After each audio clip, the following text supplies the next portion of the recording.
did you manage in Yugoslavia? Were there any specific obstacles there that you didn't find in the United States? Yes, people park on the sidewalk. Well, does that mean they drive on the sidewalk too? Also, you have to be careful. I did pretty well there too. I mean, the thing is that in Yugoslavia, what was one of my, I had two Fulbrights. I had one in 89, 90, and one in 2001 in Macedonia, former Yugoslav Republic, not Greece, Greek Macedonia. And I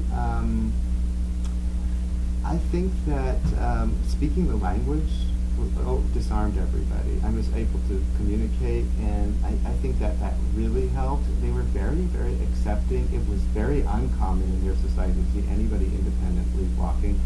But then there would be instances where on the street you'd meet somebody who would then say, you must come to see our Union of the Blind of Croatia or Union of the Blind of Serbia. And I did that. I was often approached that way. And you know, they had services. They were trying also. I mean, blindness is a worldwide issue. Of course.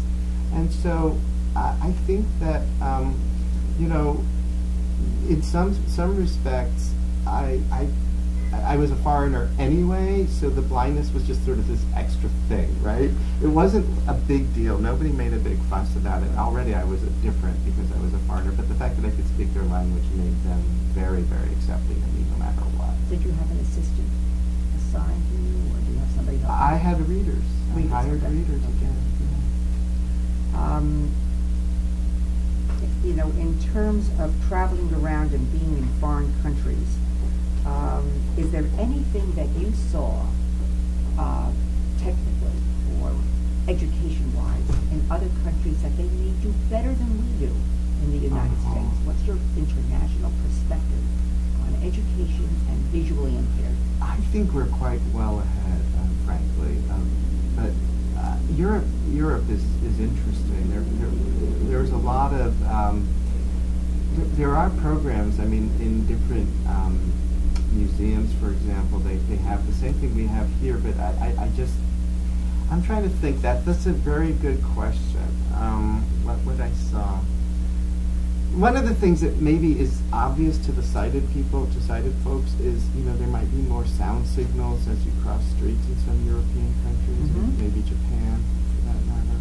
And to be honest, I don't find those things to be particularly helpful. In fact, they can be distracting, and I'll explain why. I think that when you are on the street, there's so many sounds, especially in a big city like New York, that you don't, and each corner might have a different type of sound or a different buzz, or it can be very distracting, and you don't want to rely on the buzzing because people might still not pay attention to that, or turn right on red, or, you know, it might not be. You really have to rely on your hearing of the traffic when you cross the street.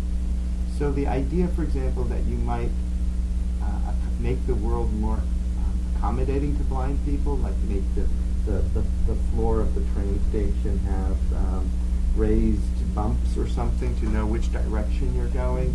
That might be fine for that train station, but, you know, you can't do that for the whole world. You can't have the whole world. You can't.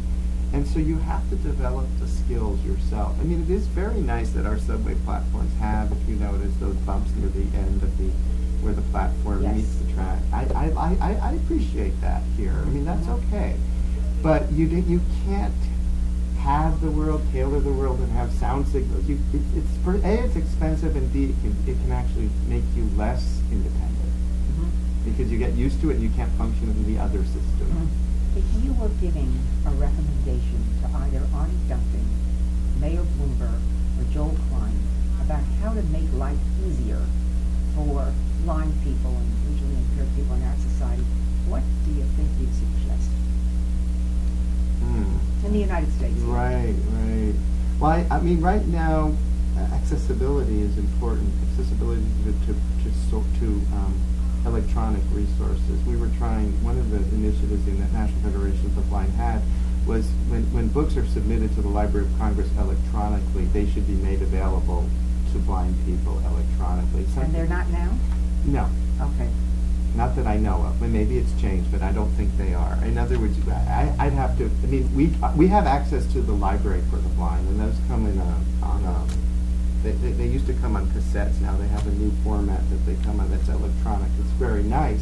But often we don't get those, those are texts that are read by a professional usually who reads a book.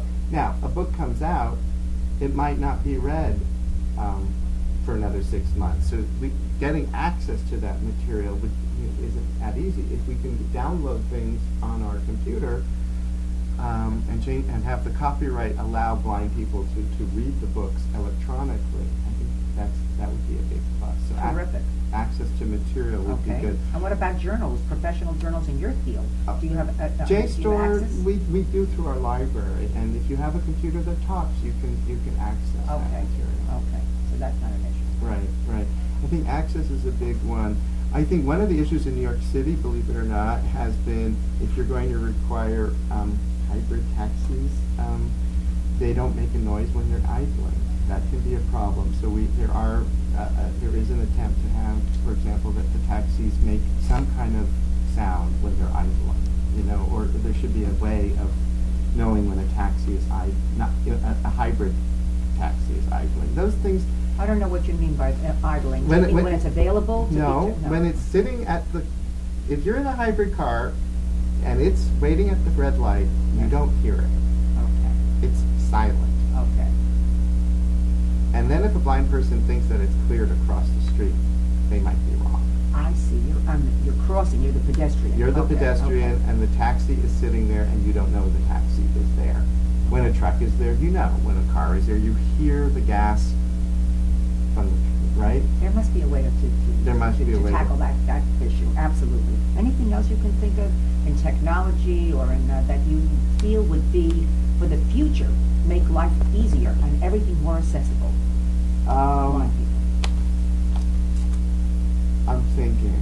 Well, I love the new things on the MTA subway platforms where they announce when the train is coming. Yes. That is fantastic. Yeah. And thank God they did it not just visually, but also that what I would have. The buses, some buses do talk, which is very convenient, and they announce each stop. Right. The M34 did when I once went on it. I don't see why other buses don't do that. That could be helpful, but not just for blind people, for tourists too. Yes, absolutely. You go to Europe, that's where they might be more ahead of us. There's wonderful signage, wonderful announcements on trains and so forth. It's all very clear. It's sometimes very hard to know where you are when you're on the train that doesn't have a clear announcement.